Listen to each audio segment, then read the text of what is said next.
while he spun the steering wheel to get us off a diagonal and headed back in the direction of the road.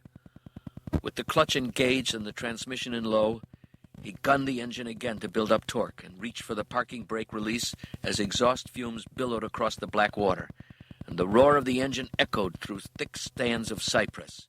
And if it hadn't been for the fumes and the roar, if Joey hadn't been looking back at the submerged rear tires, and I hadn't been rubbing muck out of my eyes and trying to shake off the delayed confusion of nearly drowning, we might have heard the growing rumble of another monster truck hurtling toward us like a freight train.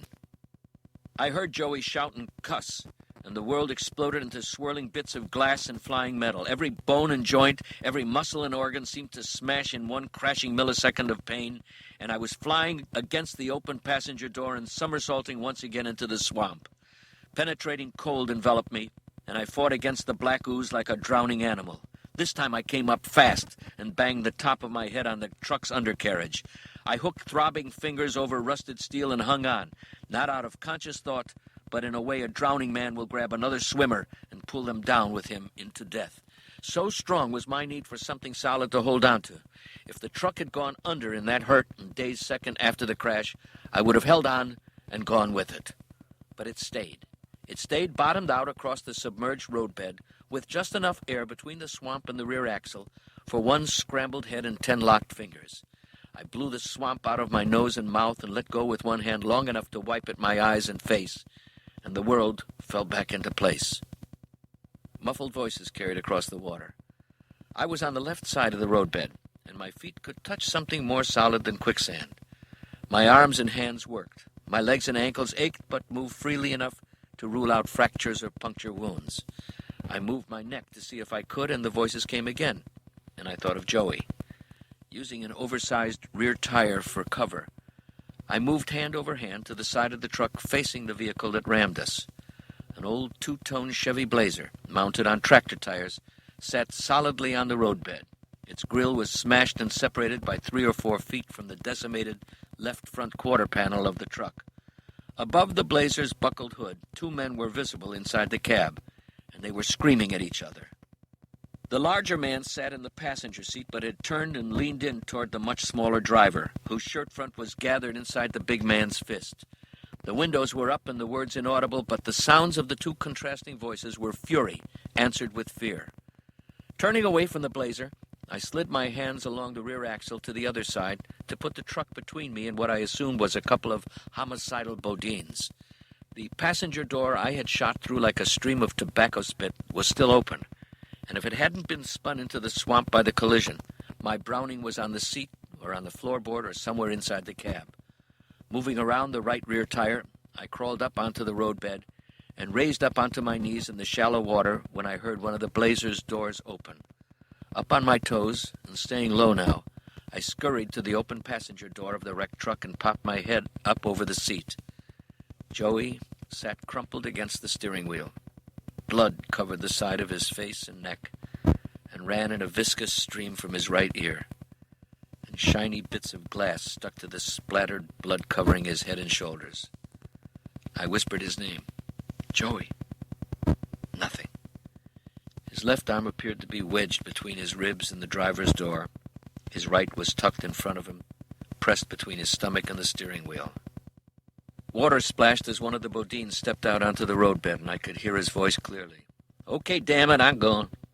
Feet sloshed through water, and I began frantically scanning the inside of the cab for my Browning automatic. But nothing was where it had been. The seat where I had been was clear, except for thousands of diamond-sized shards of windshield glass. The floorboard was strewn with shattered bits of plastic and metal, with fragments of electronics and heating and air conditioning parts. A door slammed, and I pulled up onto the side of the truck bed and peeked inside. A 12-gauge Benelli lay propped against my dive bag as though the hand of God had placed it there for me. All I had to do was to get to it without catching a bullet in the process. I caught a flash of color and dropped down as the smaller Bodine came around the front of his smashed grill and approached Joey's window. "This one. Driver looks dead." I heard another door open, and the larger man's voice came from inside the Blazer. "Which one is it?" Water sloshed as the big man stepped out onto the road and then slammed his door shut. "What about the lawyer?" The little man said, "He ain't here. Looks like he got slung out when we hit him." "No sign of them?" "None I can see. Probably on the bottom of the swamp." "Told you to slow down. We don't need to wreck both goddamn trucks to stop them." The little one wanted to argue some more. "You said ram them. You didn't say bump them a little, and I'm tired of you riding my ass about it." The big man cussed and said, "Well, pull him out of there and let's get the road cleared." "The hell with that. This guy's bigger than you are. You come up here, pull his big ass out." I heard the big man sloshing toward the truck. "You're a useless little shit, you know that?" The water sound stopped. "He's big though, ain't he?" "Told you." The mechanical click of the door handle being lifted sounded unnaturally loud in the still swamp, and a deep moan came from inside the cab.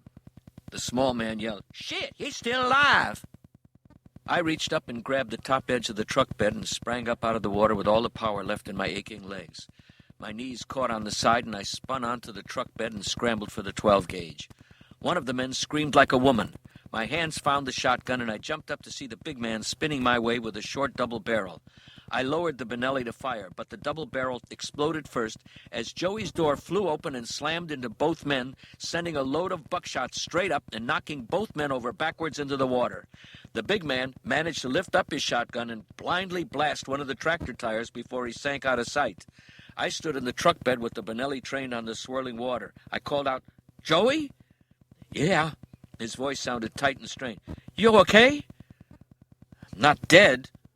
Seconds passed before the two men surfaced 10 or 12 feet from where they'd gone in. They'd been trying to swim away underwater. Now they gasped in air and spun in the muck looking for me and the shotgun. I called out, "Where the hell do you think you're going?" They didn't answer. "You got nowhere to go." The smaller man yelled, "Help!" Joey's strained voice came again. "Help yourself, you little prick." I said, "I'm not going to shoot you. Swim to the road." The smaller man almost cried, "I can't make it."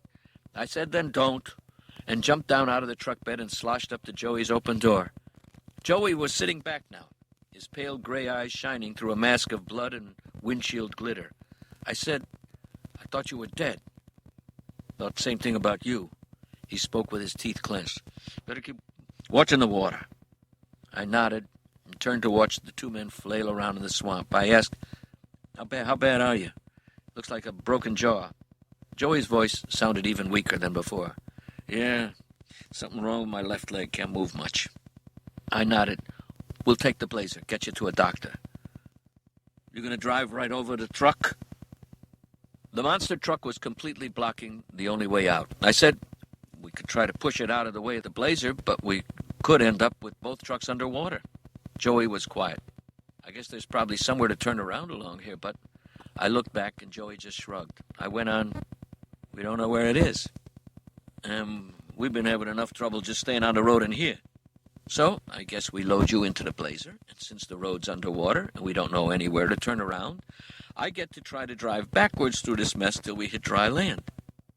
Joey tried to smile and grimaced instead. All he got out was, "Sounds pretty stupid." "Yeah." Joey motioned toward the Bodines, who had made it onto the road and were sitting in water up to their chests and catching their breath. "What are we going to do with these two?" I said, "Well, I thought I'd tie him up, toss him in the back of the truck, and leave him there." Joey said, "No, that's a good idea." 300 yards and 30 minutes later, I backed the Bodine's smashed and smoking Blazer onto dry land. After pulling up onto the sandy roadbed, I put the Blazer in park and turned to check on Joey, who was laid out on the back seat. When I turned, Joey had his hand down on the front of his pants.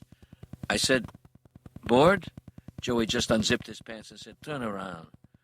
Would you two like some privacy?" "Fuck you. Something's trying to hook onto my unit." "Leech?" "Yeah." "You okay?" "Do I fucking look okay?" "I don't know. You made me turn around. Not that I really want to get a good look at this." I heard Joey roll down the window and flick something out. "You got it?" "Yeah." I was laughing. "Well, can I turn around now?" Joey said, "You know, it really ain't funny." I turned around and said, "Actually, it kind of is." "You know," Joey said, "you were in the water a lot more than I was."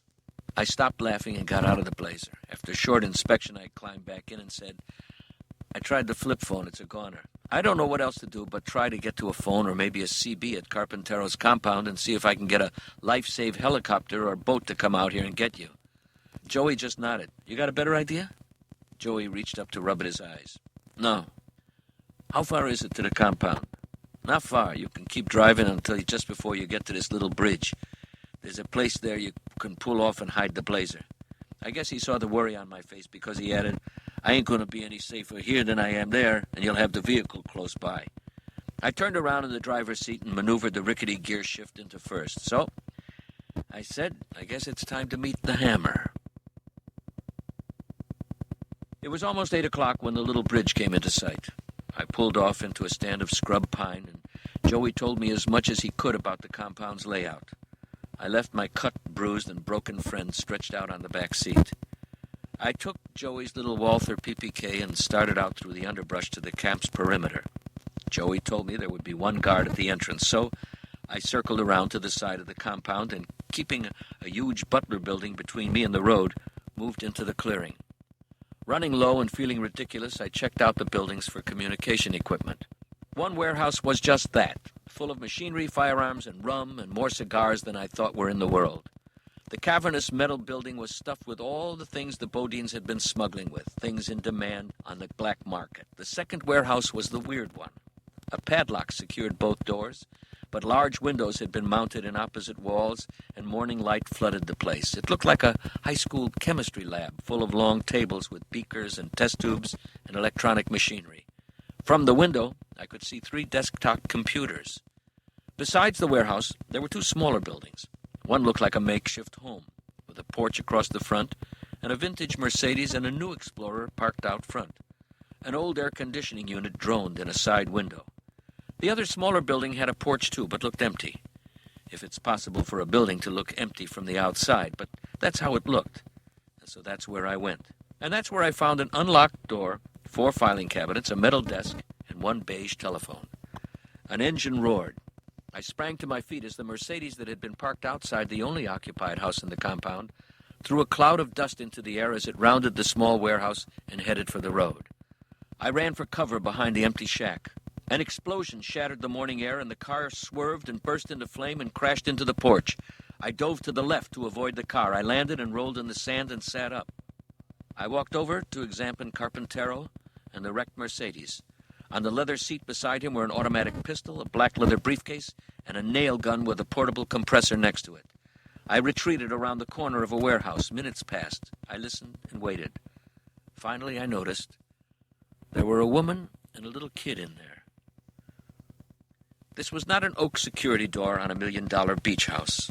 One hard kick buried my shoe in the veneer surface and sent the door hurling inward. I jumped inside, minus 1 shoe that now hung from a footprint-shaped hole in the open door, and pointed my gun at nothing. The room was empty. I snatched my shoe from the door and pulled it on. A single door led to a back room. I walked toward the door, being careful to stay to one side, and tried the knob. It turned. Keeping to one side, I pushed it open.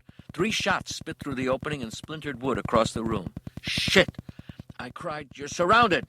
and realized it sounded even dumber out loud than it had in my head. No answer. "You got nowhere to go. Toss out the gun. We don't want anyone else hurt here today." 3 more shots hit the other side of the wall that my back was pressed against. One blasted out a light switch and snapped my shirt against my ribs. The hell with this. Lots of handguns are 6-shooters. A lot aren't. I took off my shoe and flipped it into the room. I heard the clack of a firing pin striking a spent casing, and I went in fast, so fast and so scared that I almost shot the dark, pretty woman I once saw from the beach on Dog Island. She was fumbling with the cylinder of a snub-nosed revolver. I yelled, "Stop!" She didn't. Trembling fingers with manicured nails pulled spent rounds from the chamber and reached for a box of cartridges on the bed beside her. What are you doing? Stop, damn it! Alto! Alto! She had a fresh bullet now, but she was fumbling as frightened eyes darted from me to the empty chamber of her revolver. Shit, what's the word? My mind raced back 15 years to Senora Stippelman's Spanish 1. Some half-forgotten vocab test floated in. Detener! She glanced up at that one. She glanced up as trembling fingers clicked the bullet home. I raised my carbine. Detener, goddammit! Detener! The dark beauty had 1 bullet and 5 empty chambers. She swung the cylinder into place, and I tightened my finger against the trigger. I couldn't do it. Fuck. I let go of the front stock and whipped the carbine at the wall to divert her attention. Before the gun hit, I was moving. 3 steps, and I dove as Senora Carpintero leveled the sun nose at my chest and pulled the trigger. I heard the metallic clack of the firing pins snapping an empty chamber as I hit her full force and jammed the gun into the air with my right hand. She fought, and I had to twist her wrist harder than I wanted to wrest the gun from her grip. I pulled the revolver off the bedspread where it had fallen and scrambled to my feet. The senora rubbed her wrist and watched me with narrow, wet eyes.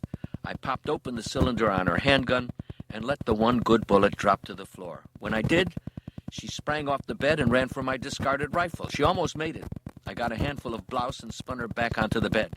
Stop. Geez, lady, it's time to give up. I'm not going to hurt you. It's okay. You understand? It's okay. She sat and watched. I was trembling as much as the tidy woman on the bed. Senora Carpintero stood up and walked toward the door. She was leading me away from her child. I let her. Unfortunately, just down the road, her husband lay dead in a wrecked Mercedes, which didn't seem to be a recipe for either calm or cooperation. I stopped her in the outer room, which was kind of a living room, dining room, kitchen combination. I pointed at a green sofa, and she sat down. Do you speak English? She sipped the water and searched my face with her black eyes. I repeated the question. Si? Un poco? A little. A little. Good. We do not want to hurt you. Do you understand that? She said, I understand the words. I smiled. You have a son, hijo. Si? The senora's eyes grew large and her arms tensed. Then, just as suddenly, the muscles in her face and arms relaxed a little. You are the man from the beach. La isla. The island. Yes, I'm the man who spoke to your son. The island. She said, there were shots. And she pointed at the open door leading outside. Yes. The doctor, he is the dead? You mean your husband? She nodded her head. Yes, he's dead. Now all the tension seemed to drain from her body. You kill him? I said, no. And she simply nodded her head. It was, ¿cómo se dice? Destino? Destiny. Si, destino. My husband, he go with violent men. I watched her eyes. She seemed neither happy nor sad that her husband was dead. She accepted it the way people accept the death of the old and the sick. She seemed to say, perhaps it is better. We know your son is here. Do you want to bring him out? She looked less than genuinely surprised. Okay? I smiled. Fine. Can I take you somewhere? The four-wheel? It is outside still? I nodded. You will leave it for me? I nodded again. A weak smile turned the corners of her full lips. She saw hope for her son. I asked, can you help me? I'm looking for a friend. I believe your husband knew where she is. Now he cannot tell me. No, he cannot. Can you? I am the wife. My husband did work, not... I have no understanding of his work. My friend will die. She does not deserve to die. My husband, he deserved to die? I didn't answer. Seconds ticked by. Senora Carpintero said, Your friend, she is granjero? I raised my palms in the air and shook my head. Her face brightened. Farmer. She is a farmer. Yes, she has a farm. Then she is with a man who is the fisherman. That is all I know. Is anyone else with them? A young girl, a teenager? She repeated, that is all I know. What do you know about why your husband, the doctor, was here? She went back to, I am the wife. Yeah, I got that. You're the wife. But I don't think even a South American wife boards a boat with smugglers and lands in a new country in the middle of the night without a pointed question or two for her husband. Okay? Wonderful. We were back to Spanish again. I tried a more direct path. Is that your husband's laboratory out there? Yes. What's he been cooking up? Meth? Coke? The senora's high cheekbones turned red. My husband was a medical doctor, expert in tropical disease. He was not the drug lord. I started to ask more, but decided it was a lost cause. Or maybe I was a little afraid of Senora Carpintero. I left the dark, beautiful, dangerous Senora Carpintero, or whatever her name was, sitting on the green sofa in the living room of a metal house deep in the bowels of Tate's Hell Swamp. And I took Joey to the hospital. I found Joey's room again and placed a credit card call to Ludi. She promised to be in Apalachicola as soon as possible, and I promised not to leave Joey's side until she got there. I sat down in the hospital's idea of an easy chair, a metal frame holding foam rubber cushions covered in tan plastic, and tried to get comfortable and think. The swamp water had evaporated out of my clothes, leaving my pants and shirt, even my underwear, crisp with dry sand sludge. My mouth tasted like mud, my hair felt like steel wool, and in every little out-of-the-way, never-seen crevice of my body, I could feel small, crusty remnants of my early morning dip in the swamp each time I moved. 2 long nights had gone by now without sleep. I put my head back and tried to concentrate. Somewhere, buried deep in the foggy recesses of my mind, I knew that I knew where Carly was, if only I could reach in there and pull it out. I started with her goodbye note and tried to work forward. The room got kind of shifty. Shadows floated and blurred. Invisible weights pressed on my eyelids, and I fell into a dark pit of unconsciousness. When a woman's hand finally shook me awake, I was vaguely aware that I hadn't dreamed or turned or even moved my hands for more than 4 hours. "Tom." It was Ludi Blue's voice.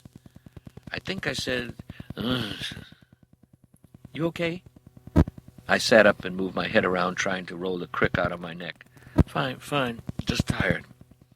Ludi stepped into the bathroom. I heard water running, and she came back with a wet washcloth. She wiped my face with the warm cloth, like a mother waking a toddler from a nap. She asked what had happened, and I told her, starting with Joey's condition and then looping back to our encounter at my beach house and coming forward. When I was finished, Ludi said, "We have news about Carly, but we haven't found her yet." "What news?" "She's back in the state. A pulpwood truck driver reported seeing her either yesterday or the day before hitching outside a little town called Pine Hill. There's a big pulp mill there." Yeah, I know." And there was the thought again. Ludi had moved over by Joey's bed and was squeezing his huge thumb in her hand. She cocked her head at me. "What is it?" I reached back to massage the stiffness from my neck. "It's just I keep thinking I know where she is. In the back of my mind somewhere, and I can't get to it." Ludi looked down at Joey. "Go grab a quick shower. I've got clean clothes for you and some for Joey when he needs them." I stood there trying to think. She said, "Go. I'm here with Joey now, so you're free to go find Susan. Get in the shower, wake up. It'll come to you." And 15 minutes later, as I toweled the water out of my hair, it did. With more than $300 in her pocket, why hadn't Carly grabbed the first bus or plane to Denver or Tucson or Los Angeles? Why head west and then turn back toward the northeast? And why, in the first place, did she write a cryptic goodbye note on the bottom of a sheet of notebook paper where she had sketched Susan's old Ford pickup sitting in a hayfield with rose bushes covering the front wheel? Simple. But everything seems simple after you finally get it. I should have had it sooner. On some level, Carly had wanted to be found even before she dropped out of Ludi's guest room window. Susan's farmhouse, a place set among rolling hayfields and nestled inside swirls of holly and boxwoods and rose bushes, was empty, and Carly knew it. She had traveled to Biloxi by bus to throw off her father. Then she had started her real journey when she began hitchhiking northeast toward Meridian. And that's when I really did have enough information to have found her if I had just been able to put it all together. My father owns a sawmill just outside a small town on the Alabama River called Cooper's Bend, which, as it happens, is about 2 hours' drive due east of Meridian, Mississippi.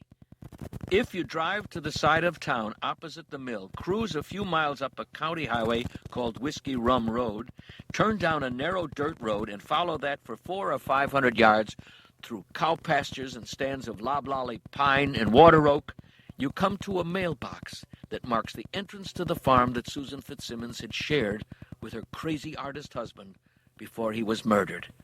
It was where I first met Susan, and I was now sure that it was where Carly had been headed the minute she climbed out of the window in Ludi Blue's guest room. I should have figured it out a second time back in Tate's Hell Swamp when Senora Carpintero had asked if Susan was a granjero, a farmer, and then said Susan was with the fisherman. My third bite at the apple came when Ludi reported that Carly had been spotted in Pine Hill, which is almost dead center between Meridian and Susan's farm in Cooper's Bend. The only question now was whether Russ Poltrez, the fisherman, as the Senora had called him, had both women, or only Susan. It was possible that Carly hadn't yet made it to Cooper's Bend. It was also possible that Poultreuse was holding Susan somewhere else, and that Carly would find the safe haven she'd been seeking at Susan's farm. These things were unlikely, but still possible, which is why I didn't call the state police, the FBI, or even a few badass boys I went to high school with to rush out there and take care of Poultreuse. Instead, I pulled on clean clothes and went out to hurriedly explain things to Ludi. Then I placed a call to the sheriff's department in Cooper's Bend and spoke at length with local law enforcement. I found out something about El Carpintero. I said, he's dead. I just kind of know who he is, or I guess who he was. His uncle was the military dictator of Panama. He's in prison here in the States now. His name... I interrupted. Yeah, I know who he is. Damn. It's obvious once you know it. Take away the general's acne scars in about 30 years and they're twins. Yeah, I didn't get it. The lady in the newspaper morgue saw the resemblance, and once we had that, we were able to find out who he was. He's got the same last name as his uncle, and he was mixed up in his uncle's drug business, which I remember was supposed to have a Cuban connection. That's it. 10 minutes later, I was speeding north in Ludi's cherry-red GTO convertible. 4 hours of road time stretched out ahead, and my contact with the world, my little Motorola flip phone, was a goner. Slopping through Tate's hell had taken care of that. I stopped at a Quick Mart in Panama City and called Sheriff Nixon in Cooper's Bend. Deputies had been dispatched to check out the farmhouse. No report. An hour later, I stopped in Florala and got the same message. A little over an hour after that, I pulled over in Monroeville and made the same call. This time, Nixon was in. Nobody's there. I'd been scared and nervous, worried about what might be happening to Susan and Carly while I was on the road. Now, I was just scared. If they weren't at the farm, if all the clues I had stringed together with nothing but snippets of a larger that I was missing. Nixon's hard voice cut my thoughts short. You hear me? You still there? Yeah, I'm here. I was thinking. Are you sure no one was there? Well, I didn't go out there myself, but my two deputies did and said they looked around pretty good, looked for cars, knocked on the door, even looked in the windows as best they could. They didn't go inside, though? Hell, Tom, we can't just break into somebody's house without a reason. I grasped at straws. Did they check out the barn and back? Nixon sounded like he'd had enough of this. They checked the place out. You want to go out there and look some more? Help yourself. I got other things to do. And he hung up. Nice guy. I climbed into Ludi's classic convertible and pulled back onto the blacktop. Before, I had just been worrying. Now I was driving slower and thinking more. And I wondered if I had imagined all the clues and coincidences pointing to the farm. I ran everything over in my mind, turned it around, and pulled at it from as many different sides as I could find. The bottom line was that Carly had to be at the farm or damn close to it. Susan, if the dark and dangerous Senora Carpintero could be believed, was with Russ Poultreuse. Somewhere. I slammed down the accelerator. Either I was right about everything and everyone coming together at Susan's farm, or I didn't have a frigging clue. According to the fluorescent lines on my diving watch, I turned onto the dirt road leading to Susan's farm a few minutes after 7:30 that evening. The sun had fallen beneath the horizon, but the western sky still glowed with sunset colors that cast long shadows across new green hayfields. Pecan trees, post oaks, and cedars grown from bird droppings interrupted kinked lines of barbed wire that stretched along both sides of the right-of-way. Susan's mailbox came up on the right, and I clicked off the headlights. I pulled off onto the gravel shoulder and stepped out. The shrill of crickets filled the fields and woods, and a bullfrog on one of Susan's ponds bellowed at whatever they bellow at. I turned down the gravel driveway and found myself trotting, then jogging, then running full out. I forced myself to stop. With my back pressed against the thick trunk of a pine, I got quiet and tried to listen. Crickets made music. A light wind rustled the pine needles and oak leaves overhead, and my heart thumped like a fist on the inside of my sternum. I breathed deeply, forcing my mind to calm, and started once again down the driveway.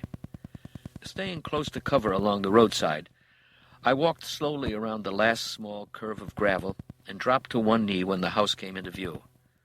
Susan's classic white farmhouse seemed to float above the ground on a soft black cloud of shrubbery. No lights showed through the dark shuttered windows in front. To the right of the house, the small whitewashed barn Susan used for a carport seemed empty, but inside the barn was shadowed black, and I knew that a car, or even Russ Pultrez himself, could be hidden deep inside. I had a choice to make. The driveway leading to the farmhouse passes between two ponds. One is higher than the other, and the water pours from the higher pond to the lower through large white pipes beneath the roadbed. I could reach the house in less than a minute, maybe 30 seconds, if I stayed on the road and crossed between the ponds. And if I did that, I would make one hell of a nice target. On the other hand, I could circle one of the ponds, stay in thick cover, and get to the house in 10 or 15 minutes. No question about it, circling made more sense. But on the other hand, I thought, screw it. I crept to the pond's edge, took 3 deep breaths, and sprinted across the roadbed in full sight of God and possible killers and anyone else who wanted to watch. Joey's Walther PPK was in my right hand, and I used it to pump as I raced into the night. 10 seconds of eternity passed as it felt as though my knees were flying up to my chest and my heels brushed the back of my head. 10 seconds, as it turned out, of nothing but running and breathing in terror. The far bank of the lower pond passed by on my left, and I dove off the driveway and landed in a base runner's slide, tearing down the bank with my right knee tucked under and my left toe pointed. Gravel ripped my pants, and I felt the sharp sting of small stones grinding away at flesh. It was a shallow ditch, and I hit bottom quickly. I tried to hold very still and listen for sounds other than my own heavy breathing. I clicked off the Walther's safety and eased back up to the roadbed on my belly. The house was still dark. The carport was dark. Nothing moved. But there was something. In back, just visible through thick azaleas and boxwood and holly trees, a pale light framed a porch swing hung from the limb of an oak tree. It could have been a security light, or the reflection of moonlight off a second-story window. It could have been a lot of things. I made another quick scan of the house and the carport and the grounds. Then I worked my way through the ditch to a row of thick brush lining the fence. Minutes later, I was pressed against the wall of the huge red barn in back of the farmhouse, and I was looking up at the lighted shade of a bedside lamp in one of Susan's upstairs bedrooms. Okay, now what? I watched. I watched for what seemed a very long time, and nothing happened. But finally, I did notice something new. Through one of the black windows on the ground floor, I could just see the top of a doorway that I would have sworn led into Susan's study, and I realized there was no reason on earth that I should have been able to see the outline of an open door inside a dark house. The opening seemed to be lighted by a faint glow from the other side, from inside the study. I needed a better view. Circling around the back of the barn, I made it to the other side of the yard and paused to pick out a shadowed path to Susan's wide, wrap-around porch. Another quick look around the moonlit yard, and I took off, staying low and silently cringing as each footfall crunched through dried layers of leaves and pine needles that had accumulated while Susan was away. Next to the back edge of the banistered porch, I had just hooked left to head for the side steps when my left foot struck something that felt like a sack of loose dirt. My front foot faltered and twisted as the other foot slid backward across loose leaves. I lost balance and hit the ground chest first. Something dull and hard gouged the side of my neck. Wind rushed out on impact, and I made an involuntary oomph sound. I grabbed for the stick that had gouged my neck and pushed. It moved, but in a strange, organic, rolling motion. It was attached to something, and that something was a leg. My hand was wrapped around the dirt-caked toe of a cowboy boot, and I was lying full across someone's corpse. Shuddering and rolling, I cleared the lump of flesh and pressed my back against the porch. I held the Walther automatic against my chest and listened. But I looked at nothing but the dead body at my feet. It was a man. Thank God. He lay on his back with one narrow cowboy boot pointing up and the other lying flat. His head was twisted at an unnatural angle that buried his face in grass and leaves, but I knew who he was. I recognized the short, light hair. I recognized the build and even the clothes. I reached down and yanked up his left sleeve and found a tattoo. An ugly blue dagger with R.E.T. over it and R.I.P. underneath. Rudolph Ennis Teeter, a.k.a. Sonny, had a bullet hole through his left side, and from the looks of it, a broken neck to boot. I had just leaned forward to check his neck when I saw the shadow. A shovel with a tombstone-shaped head smashed into my right wrist, and the Walther PPK spun off into the dark. The giant black shadow of Russ Poultreuse loomed over me. He didn't speak. He didn't laugh. He just raised the shovel back over his head and aimed the metal spade at the top of my head. I was crouching.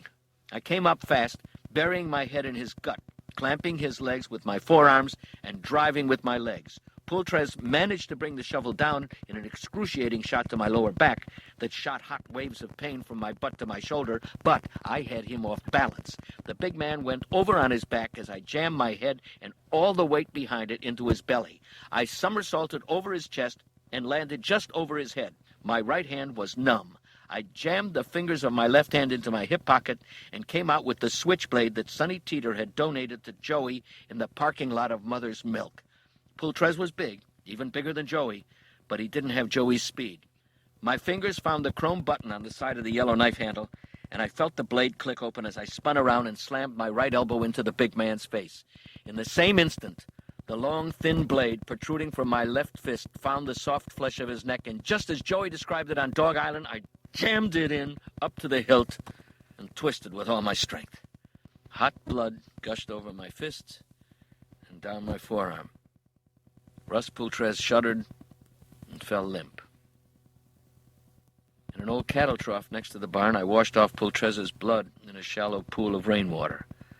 The feeling started back to my right hand, and with the feeling came searing pain. I could use my thumb and two of my fingers, but my index and middle fingers hung like dead tubes of meat. I went back to check Poultreuse. He was extremely dead. It took a minute or so to find Joey's handgun. I picked it up in my left hand and mounted the porch. No one was moving inside the house. I found the front door unlocked and stepped inside. The only sounds were the tick-tock of Susan's antique grandfather clock and the periodic hum of the refrigerator's ice maker cycling on. I knew the house, so I left the lights out as I conducted a search of every room on the ground floor. Upstairs, only one person was in residence, and it was my client, Carly Poultreuse. Carly jerked and made a yelping sound when I opened the bedroom door. She said something like, "No." Her wrists and ankles were bound with shaggy twine and lashed to a four-poster bed. Her slit-up-the-outside shorts were unsnapped and unzipped, but they were still on. Carly's shirt and bra had been torn or cut open at the front, and the white mounds of her breasts looked soft and vulnerable against the tan muscles of her stomach and shoulders. I said, It's okay, Carly. It's me, Tom." She lifted her head off the bed and stared wildly in my direction. "Get out of here. Run. Run now. Get out of here, Tom. Get out of here." "Carly, it's okay," she screamed. "Don't you understand? He's here. He'll kill everybody." I glanced down the hallway and closed the door before walking over to the bed. I reached down and pulled a spread over Carly's exposed breasts. Who's here, Carly? Is it just your father?" She started to cry and spoke between deep, wrenching sobs. "Yes, my father. He's here." I dropped the Walther in my hip pocket and started picking at the knots on her left wrist. I could have cut them if only my knife hadn't still been buried in her father's neck. "Is anyone else here? Anybody else who wants to hurt you?" "No, just him." She looked at what I was doing and seemed to find herself a little. "Hurry, he'll be back. You need to hurry. We gotta find Susan." I had one wrist free now, and Carly reached across to claw at the twine binding her other arm while I moved down to untie her ankles. "It's okay, Carly. Your father's dead. He tried to bash my head in with a shovel, and I had to kill him. I'm sorry." Her wrists were free now. Carly sat up and looked at me. "He's dead? You sure he's really dead?" "Yes, Carly. He's really dead." She squeezed her eyes shut and began to cry again. The spread had fallen away when she sat up, and each sob made her young breasts tremble. All she said was, "Good." I was untying the last piece of twine. She looked down and pulled the covers up to her neck.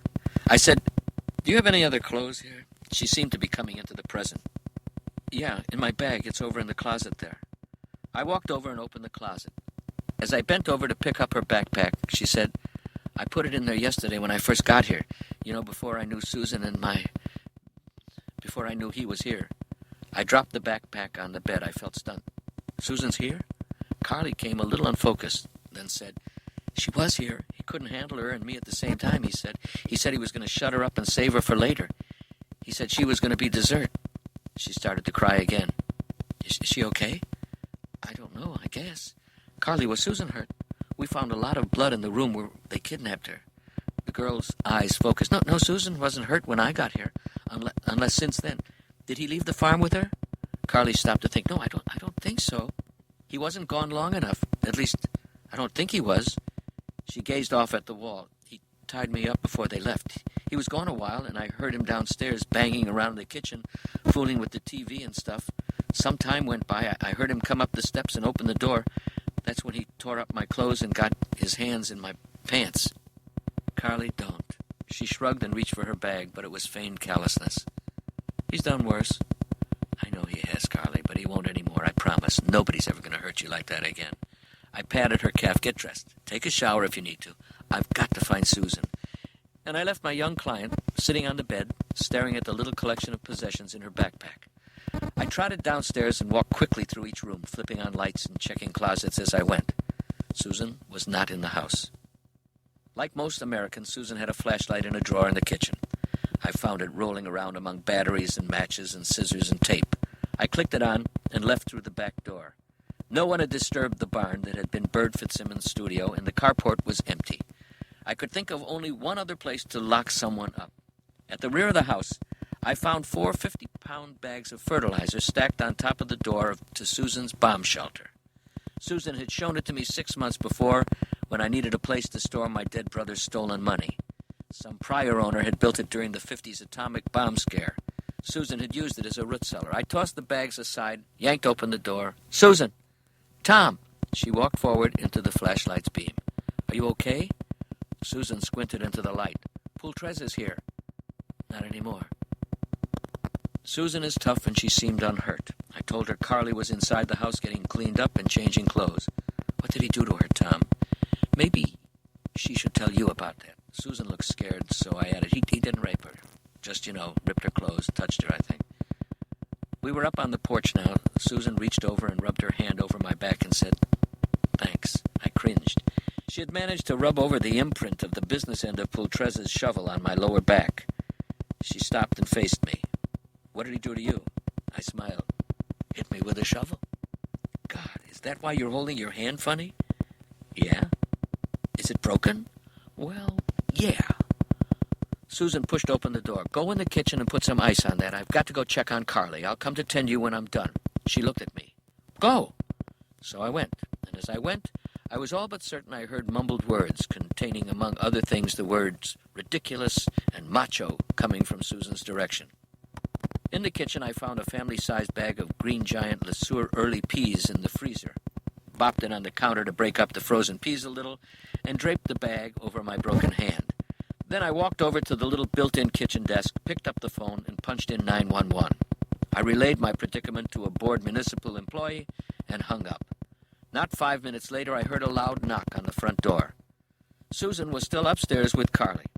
I wandered through the house to the entry hall, pulled open the door, and found myself face to face with Deputy Mickey Burns of the Apalachicola Sheriff's Department. You get a transfer? Deputy Mickey smiled, but then he pretty much always did. I heard the call go out about the murders on the way in. I was already headed up here to get you. He stepped forward with the obvious expectation that I would react normally and step aside. I didn't. He stopped and said, May I come in? I'm still thinking about it. Deputy Mickey actually stopped smiling. I'm here to take you back to Apalachicola for questioning. This was not good. I decided to do innocent. What are you talking about? I should have been paying closer attention to his hands. I knew he had stepped back. I just hadn't noticed the service revolver in his meaty, freckled paw. Turn around and put your hands against the door. I hesitated, and he raised his revolver level with my chest and brought up his left hand to steady the gun in firing position. Do it! So I did. At least, I leaned my left hand and kind of propped against the door with my right elbow. Get your feet back. I managed to put one foot back a little and say, my hand's broken. I listened for Susan and Carly, hoping they were locked in a bathroom upstairs taking care of each other. Just stay upstairs, the sheriff's coming, an ambulance is coming. The deputy patted me down, lifted Joey's Walther PPK out of my pocket and said, Okay, turn around, I'll cuff you in front. I pushed away from the door and turned to face him. Cuff me? What the hell for? Am I a suspect or something? His only answer was to slap cuffs on my wrists in that quick clip-on way cops have of doing it. It hurt, and I wondered how much time he'd spent practicing that cute move on his bedpost or maybe a girlfriend. I let the bag of frozen peas drop and said, Can you hand me that? It's the only thing that's helping the pain. My plan was first for him to bend over to pick up the peas, and second, for me to kick him as hard as I could in his friendly freckled face. But apparently he'd heard of that plan, because before he bent over to get the frozen veggies, Deputy Mickey jammed the barrel of his revolver into my stomach and kept it there until he had placed the bag back over my wrist and stepped away. He said, "Move." And I thought I could see panic creeping into his eyes. I had a new plan, kill time. Look, you and I both know you don't even have jurisdiction here, and the local cops are on the way. Let's just sort this out when they get here. I grew up in this town. You probably don't know that, but he was panicked, and the veneer of polite professionalism disappeared. Deputy Mickey Byrne reached out and clamped his gun-free hand over my broken wrist and gave it a sharp squeeze and a yank. I yelped a little, which wasn't particularly dignified, and he said, "I told you to move. Now." Another change of plans. I decided that getting the deputy away from Susan and Carly wasn't the worst thing I could do, and since I didn't have a hell of a lot of choice, I might as well find something good about being hauled off into the night by a Florida deputy with no jurisdiction, authority, or good reason. Deputy Burns maintained a death grip on my arm as we hurried across the porch and down the front steps. When we reached the cruiser, he pulled open the back door, put his hand on the back of my head, and shoved me inside.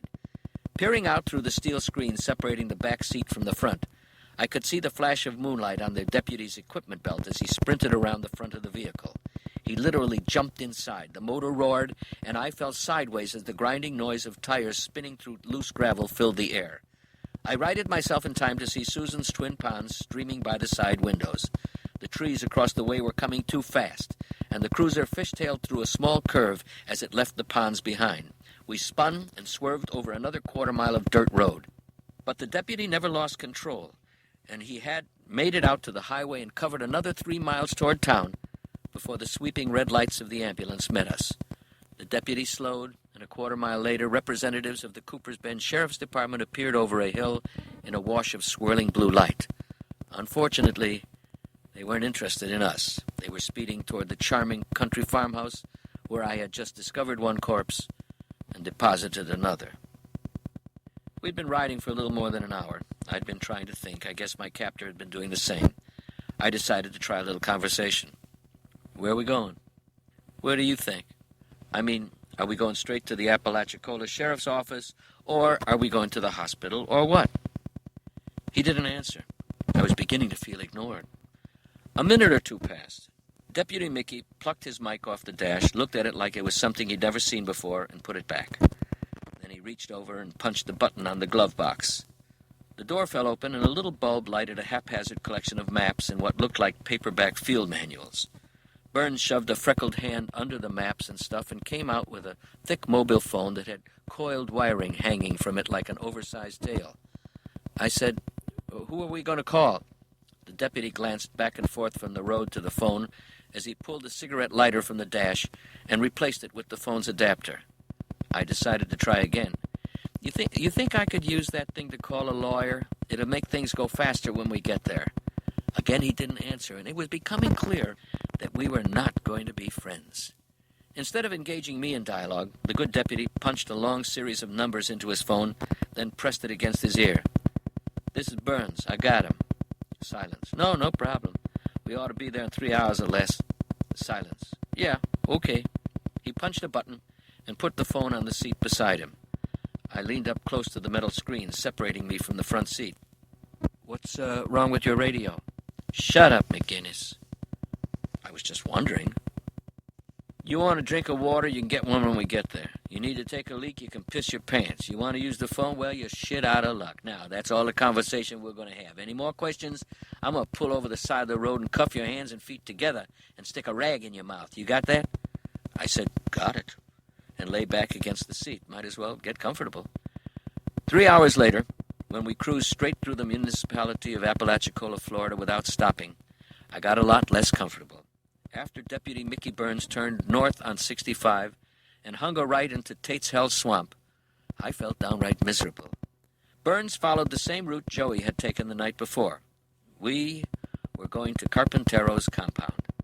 I thought about the dead nephew of a Panamanian dictator, the corpse we had left in a smoldering wrecked car, and I thought about the pretty young wife who I hoped had gotten far away with her fat little kid.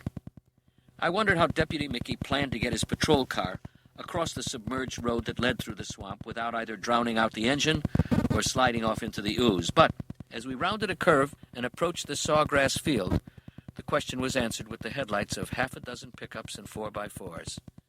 We had a welcoming committee, and I didn't feel a damn bit welcome. Bumping across miles of field and marsh and swamp while lying in the bed of a truck tied to a metal cleat, nursing a broken wrist and trying to avoid any contact with the black and blue imprint of a shovel on your back, well, it sucks is what it does.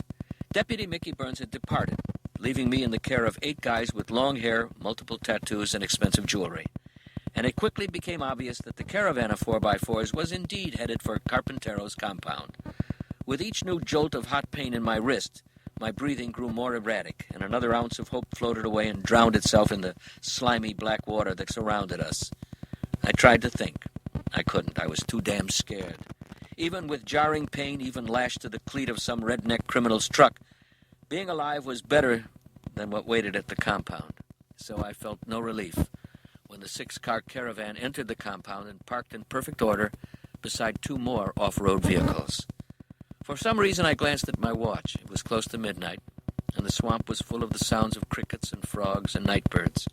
I could hear the metallic clicks and thuds of truck doors being opened and closed. Someone opened the gate on the truck I was tied to and stepped into the bed. The back end sank under his weight, and the truck made creaking, complaining noises of metal against metal. A knife clicked open. The ropes pulled against my wrists, sending an electric jolt of pain shooting up to my shoulder, and I looked at the man standing over me. He wore cowboy boots like the ones Sonny Teeter's corpse was wearing that night. The ropes popped loose under the pressure of his knife blade, and he jerked me to my feet. He wore a white Western-style shirt with pink stripes and starched blue jeans with sharp creases down the front. His bald head shone in the night above a curtain of shoulder-length hair that hung from his temples and the back of his head. He looked like a malnourished Benjamin Franklin. I asked, "What do you want?" Ben spun me by one shoulder and shoved me over the side of the truck. I managed to spin and get my feet under me, but then misjudged the ground and landed on my shovel-imprinted back. Bald Ben hand-sprinted over the side and landed next to me. Another man joined him. They snatched me up, and each man picked an elbow and clamped down. We headed into the large warehouse structure that I had searched earlier that same day. Inside, overhead fixtures flooded the warehouse with yellow light. Shipping crates lined the walls. 10 feet up on a storage area that looked like a barn loft, brown cardboard boxes were stacked head high. My escorts walked me to the middle of the wooden floor and left me. My wrist shot hot jolts of electricity up my arm. I was surrounded by cowboy boots and Air Jordans, printed T-shirts and tank tops, blue jeans and cutoffs, and everywhere tattooed arms and hands. A man I recognized stepped forward. He was the on-duty deputy who had pointed his gun at Susan and me the night Purcell's killers had broken into Susan's beach house. "This is the man who killed Leroy Purcell." He spoke like a senator addressing Congress, like a man giving a speech, except that his voice came out in a high-pitched bluegrass twang. I decided to speak up. "That's not true." The orator was quicker than he looked, or maybe I was deeper in shock than I thought. He spun on his heels and popped me across the mouth with a backhand before I saw it coming. The blows scattered my thoughts for a few seconds, and the deputy resumed his speech. "This man's name, Tom McInnes. Yesterday afternoon he killed Tim and Elroy, Johnny, even little Skeeter out on Dog Island. He rented a boat at the moorings, floated out there with this big white-haired asshole, and they killed all 4 of them. Then he come back in and drove up to Seaside and killed Leroy." The deputy swung his open hand around the room, motioning at the rogues gallery. "You heard about it. Ain't no secret. This rich asshole lawyer from up at Mobile killed Leroy, and then used a hammer to nail his ball sack to a table." The deputy was doing a good job, and with the mention of Purcell, murmuring began to fill the warehouse. When he reminded them of the nails, the threats became audible and graphic. "Mickey promised you he'd bring in Purcell's killer. He done it. Mickey said he'd let all of us a chance to question the bastard that done it. He done that too. And as much as Mickey Burns wanted to take this piece of shit bastard and nail his balls to a table, he promised to bring him here and give us the pleasure of fucking him up in any way we want before we bury him in the swamp. And Mickey done that too. It was pretty obvious that Deputy Mickey Burns was the ambitious young man Carlos Sanchez had mentioned who wanted to replace Leroy Purcell as the head Jethro. It was also pretty obvious that Deputy Mickey had a hell of a campaign manager in his fellow deputy. Now or never. I did not kill Leroy Purcell. He was killed by a man named Carpintero, a man called the Hammer. My voice sounded hollow. The speaker spun and slung another backhand at my mouth, and I tasted blood. The deputy said, "Who's got this here for question?" The skinny Ben Franklin, who had pushed me out of his truck bed, spoke up. "Fuck that. Only question I got is who gets to kill him?" My voice came again, almost without my knowing it would. Listen to me, damn it." The skinny speaker stepped toward me and threw a fist this time. But I saw this one coming and slipped the punch. When his hand had swung around and he was off balance, I stepped forward and kicked him in the balls with every ounce of strength left in my body. A thick groan came from deep in his chest as his legs lifted off the ground and he fell face down on the floor, squirming and puffing and making the same guttural sound over and over. I heard running, and a strong hand grasped my arm. Half a second later, a fist slammed into my left kidney and I fell to one knee. Legs and fists swirled around me as more men rushed forward. I caught a flash of cowboy boot, jerked my head back, and felt the wind from a hard kick aimed at my mouth. A knee hit and pain exploded in my chest, and I went down in a hailstorm of pounding boots. Automatic gunfire shattered the air inside the metal building. "Stop!" An accented male voice boomed above the celebration. There was a pause as murmuring filled the space above my head. Again, automatic gunfire crackled throughout the warehouse, and pieces of the boxes lining the walls spun and danced under the footlights. "Step away from Mr. McInnes." The Bodians looked for the disembodied voice, but they didn't move. The unseen man shouted, "Now!" Jean-clad legs had just begun to back away when a pair of creased and starched jeans walked past and swung a cowboy boot into my stomach. A single penetrating explosion echoed inside the warehouse, and skinny Ben Franklin fell backward and landed perpendicular to my prostrate body. A ragged, bloody hole poured blood from the place where his left eye had been. I pushed my chest up off the floor just as another shot echoed inside the metal walls, and I glanced over to see a man in a tank top fall to his knees with a hole in his chest. He looked surprised. Then he fell dead. The voice came again, and I was sure I could hear echoes of an equatorial accent. "Mr. McInnes, you may leave." A quiet mumbling started again. "Mr. McInnes, get up and get out of here." I was on my feet and moving fast through the outside door. I ran out past the trucks and looked for whatever help was there. A soft, familiar voice came out of the darkness. "Over here, Senor McInnes." And Carlos Sanchez stepped out of the night. At his side was Deputy Mickey Burns. I said, What's going on?" It was a stupid question, but I wasn't really in a smart mood. Sanchez said, "You are safe." I nodded at Burns. I was safe before he brought me here. Sanchez puffed on his ever-present cigar. "Actually, no, you weren't. There was a price on your head. Those men inside wanted you dead. And now they don't?" Sanchez shrugged. In the distance, I could hear helicopter blades beating the night air. I pointed at the sky with my good hand. Is that yours?" He nodded. "Was Deputy Mickey here in on this all along?" The deputy spoke up. "Deputy Burns, and what I've been doing is none of your business." The freckle-faced deputy was puffing himself up to fill Leroy Purcell's shoes. He was ready to don the caterpillar cap crown of the next King Jethro. And he seemed a lot surer than I was that there would still be a few Bodines around to follow him after tonight. As I stood there thinking about all that, I heard running and turned to see a dozen men in black clothing round the corner of the warehouse and disappear inside. Each man had an angular automatic weapon suspended from a shoulder strap and secured by one hand. I asked, "What's going to happen in there?" Sanchez drew again on his thin cigar, making the red tip glow like a hot coal in the night. "Do you really want to know?" "Yeah, I do. There will be a boating accident. A chartered fishing vessel has already left the marina in Carabel. The names on the charter will match those of the men inside." Am I safe? He nodded. What about my clients? You have nothing else to fear from Leroy Purcell's branch of the organization. Sanchez turned to Deputy Burns. Go see what's happening. The deputy squared his shoulders and said, Now? 2 seconds passed while the deputy tried to think of a way to salvage some dignity, and he turned toward the warehouse.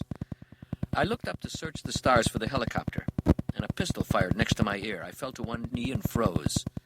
Deputy Mickey Burns of the Apalachicola Sheriff's Department lay dead on the ground. I turned to see if Sanchez was still alive. He was. And he was sliding what looked like Joey's Walther PPK into a hiding place inside his coat. Suffering a broken wrist, a shoveled back, and multiple kicks and stomps had taken a lot out of me. It took some effort to get back on my feet. I asked, Am I next? Sanchez just said, No, and then paused to look at the blanket of stars spread overhead. The helicopter will be here soon. It will take you to only one place, Dog Island. I am sorry about your head. You hold it as though it is broken. I nodded. Too bad there is no medical help on the island. In any event, you will check into the inn and stay there until morning. At that time, you may take the ferry to Carabel. After that, you are free to go wherever you please. Except the police. Yes, except the police. Why Dog Island? Arrangements have been made. It is the island or, well, nothing. Perhaps, so you will understand, nothingness would be a better word. Why are you doing this? Sanchez paused to look at one of his men who had exited the warehouse. The night-clad soldier nodded at Sanchez, who shook his head in response. The soldier went back inside the building. The two-named patriot turned back to me. Your young client deserves none of this. You are in trouble only because you tried to help. He paused. We are not criminals. We are soldiers. This mess was in some ways our doing. I have decided to set it right, to the extent that that's possible. I studied his aristocratic features in the moonlight. I said, and Purcell got out of line. He didn't answer, so I repeated the same words and added, and it's as good a reason as any to take the Bodines out of the picture once and for all. Sanchez smiled.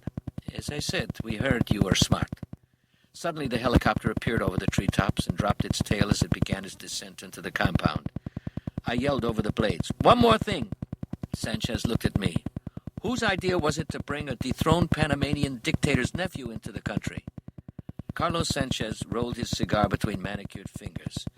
A few seconds passed before he said, We did. And we knew the dangers associated with his family's presence. But he was well connected in Castro's government, and we thought his contacts would be worth the risk. I shouted, And was it worth all this? His only answer was to point at the helicopter and say, Go. I ran to the chopper and climbed inside. The helmeted pilot lifted off as I watched Sanchez walk to the warehouse door, speak with one of his soldiers, and then hurry to a waiting Hummer.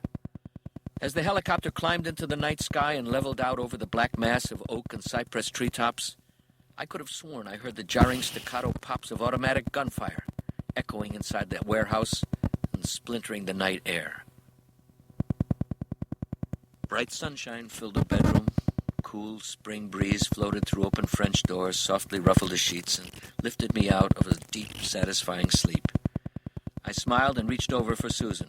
She was gone, and my heart missed a beat before I realized that Carpintero, Leroy Purcell, and thanks to New Cuba, the rest of the renegade Bodines had gone on to their rewards, if the kind of afterlife that was likely to greet them could be called a reward. I plumped my pillow and leaned my back against it. I didn't look at my watch or the clock on the bedside table. Judging from the sun, it was somewhere around mid-morning, and that was close enough. Sounds of Susan piddling in the kitchen drifted up the staircase. I rolled out of bed, and after brushing my teeth and splashing a little water on my face, I lifted the terry cloth robe off the hook on the bathroom door and wandered out onto my second-floor deck. And that's where I was, leaning against the railing and watching a tanker headed for the port of Mobile, when Susan appeared in the doorway with a large glass of orange juice in each hand. And only 2 days after being rescued from root cellar imprisonment, she looked pretty damn good. Lying in bed last night, Susan and I had talked long past midnight, and now I understood most of what had happened. It looked as though Purcell had dispatched Russ Poultres and Sonny Teeter to grab Susan from Seaside, while Joey and I were busy on Dog Island looking for Carly. Purcell had wanted Susan as a hostage. Poultres, on the other hand, wanted wanted Susan to help him find Carly. What neither of them counted on was Susan plugging Sonny with her little snub-nosed .38 when he broke into the seaside cottage where she was manning our listening equipment. That's where the hole in Sonny's side and the blood at the seaside cottage had come from. Unfortunately, Susan only got off one shot before Pultrez grabbed her from behind after coming in the back. Apparently, Pultrez and Sonny had spoken freely in front of Susan, probably because they planned to kill her later. Susan heard Pultrez say that he knew Carly had headed for Meridian, and after finding Susan's address in her purse, Pultrez and Sonny just sat Susan in the back seat and headed for the farm. She'd waited for a chance to get away, but none came. When they arrived, the house was empty. So Sonny, just having been gunshot and all, decided that killing Susan right then was a hell of an idea. Pultrez disagreed and finally snapped Sonny's neck to drive home his point. What I didn't know and couldn't figure out was the sequence of events at the farm. When did Carly get to Cooper's Bend, and why was Susan in the root cellar unhurt? Hello? I came back into the present. Oh, hi. Susan smiled. I'm here bearing gifts. I took a glass in my good hand. My right hand was locked in plaster and suspended from a sling. Orange juice is a gift? Yes, from Minute Maid. What were you thinking about? Pultrez and Sonny and the rest of it. Susan set her glass on the railing and plopped down in a redwood deck chair. You're still not worried, are you? Oh, hell no. I'm just trying to piece it all together. You mind if we talk about it a little? I told you last night I'm fine. I thought maybe she was a little testy about the subject for someone who was fine, but I let it go. I said, I just didn't know if you wanted to mess up a great morning like this by talking about it. Susan looked at me, then picked up her glass and sipped some juice. So much for my stab at sensitivity. Okay, here's what I don't understand. I know Carly didn't get to the farm till after you and Pultrez and Sonny were already there, but I don't know how long Carly was there with her father before I showed up. Susan rose out of her chair and came to stand beside me. I guess a couple of hours. Pultrez locked me in the bomb shelter just after Carly got there. I didn't have a watch, just about 2 hours or so is my best guess, and Pultrez killed Sonny before I went in. So, Susan put her elbows on the railing and leaned out to look down at the beach. In case you're wondering, you probably saved Carly from being raped by showing up when you did. She told Sheriff Nixon in Cooper's Bend that when her father heard you outside, he had just started on her. Susan made a face. God, what a way to put it. Better than most of the alternatives, I guess. Anyway, he's gone and she's going to make it. I shrugged and Susan said, really, I believe that. Ludy's going to take care of her for a while, get her some counseling, whatever she needs. Like I told you from the first, there's more to Carly than meets the eye. What about her mother? It's pitiful. Carly says not to worry. Apparently the mother's kind of, well, she's just about what you'd expect to be married to her father. I drank some orange juice and said, oh. I was thinking about Carly and watching 3 slack-jawed pelicans drift over the bay when the phone started ringing. I set my juice back on its round, wet spot on the railing. Susan said, let the machine get it. Turned it off. Well, then just let it ring. As I turned to walk inside, I said, I stabbed a guy in the throat 2 days ago. They know it was self-defense, but it wouldn't be a great idea for the cops to think I had sneaked off somewhere. I'll be right back. I walked around and sat on the bed before picking up the receiver. Hello? Tom. It was Carlos Sanchez, known in political circles as Charlie Estevez, and he apparently had decided that we were on a first-name basis. Unfortunately, I wasn't sure which name to use, so all I said was, yes, Carlos Sanchez. That answered that. Good morning, Carlos. 2 could play at that game. How's your friend, the giant with white hair? The giant with white hair is fine. He's back in Mobile, and he's got a beautiful woman to nurse him back to health. The doctors say a few weeks, and he'll be back to normal. That is good to hear. Sanchez hesitated just as Susan walked into the room. She whispered, who is it? I put my hand over the mouthpiece. Carlos Sanchez. Susan whispered again. Did you tell him you know his real name? I kept my hand over the phone. Hell no. Susan laughed, and I realized that Sanchez had been saying something. I'm sorry, Carlos, someone just came in. What were you saying? I was asking about your young client. Carly's doing about as well as I guess anyone could under the circumstances. Yes, it is very sad. As far as I was concerned, Carlos Sanchez was a pretty good guy. I formed this opinion after he rescued me from being kicked to death in the swamp by a bunch of tattooed redneck smugglers.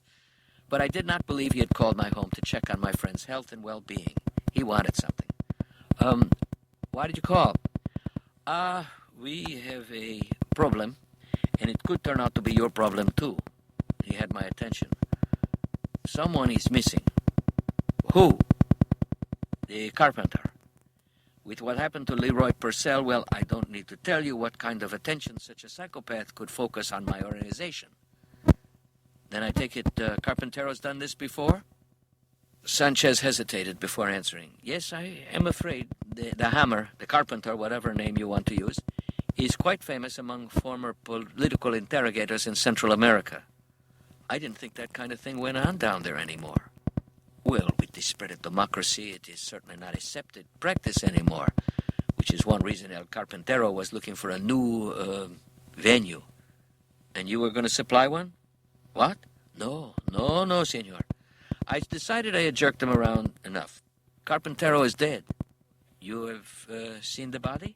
Sure. He crashed into a building out there in the compound. He was trying to make a run for it in an old Mercedes and crashed. Sanchez was silent long enough for me to wonder if we had lost the connection. Finally, he said, You said Senor Carpintero died in a crash. That's right. And his wife. What happened to the senora? I could feel hair prickling on the back of my neck. We found her in a cabin. She tried to shoot me. I managed to disarm her and ask a few questions. Then an old man and I left on an airboat. We left Senora Carpintero and her son, who she had hidden somewhere in the bedroom. We left them in the cabin. There was a four-wheel drive parked outside with the keys in it. Sanchez laughed, but there was no humor in it. And you North Americanos say Latinos are chauvinists. The man you called Senor Carpintero was an overweight, undisciplined political hack with a rich uncle and family connections. His wife, the mother of that chubby little boy, was a prison physician who was brought in years ago to revive political prisoners after torture. She developed a taste for it, and a specialty. In addition to her scalpel, she liked to use nails. I opened my mouth to speak and nothing came out. Susan sat on the bed beside me and put her hand on my leg. What's wrong? What is it, Tom? I shook my head at Susan and spoke into the phone. Why did she kill Purcell? We don't know the details, but it appears Leroy Purcell treated Carpintero and her husband like employees. I expect it doesn't take much to set her off. Anyway, they were setting up some kind of lab out there in the swamp, and the word is that a disagreement arose. A disagreement? It wasn't really a question or a statement, and Sanchez let it lie there. I said, what was it, a meth lab? I'm afraid not. As far as we can tell, it was some kind of biological hazard setup. That's something this woman has tried her hand at before. I can only guess that Purcell planned to enter the weapons trade. I cussed, and Sanchez added, we burned her laboratory to the ground. If you didn't, I'll make sure someone else does. We set fire to the whole complex. Feel free to ride out there and check, but it shouldn't be necessary. The fire rangers were all over it an hour after we pulled out. I'm sure there's a report. Pictures of Leroy Purcell's corpse flashed through my mind, and one stuck. I couldn't shake the image of his thick jock neck, spread out and nailed to the desk, the skin glistening like melted wax where it was stretched tight across his throat, from neat rows of nail holes on each side. And I thought, I had let the person who did that loose on America. I could almost see the senora riding down a highway somewhere in the heartland in that harmless-looking soccer mom four-wheel drive, a raven-haired beauty with a chubby little boy,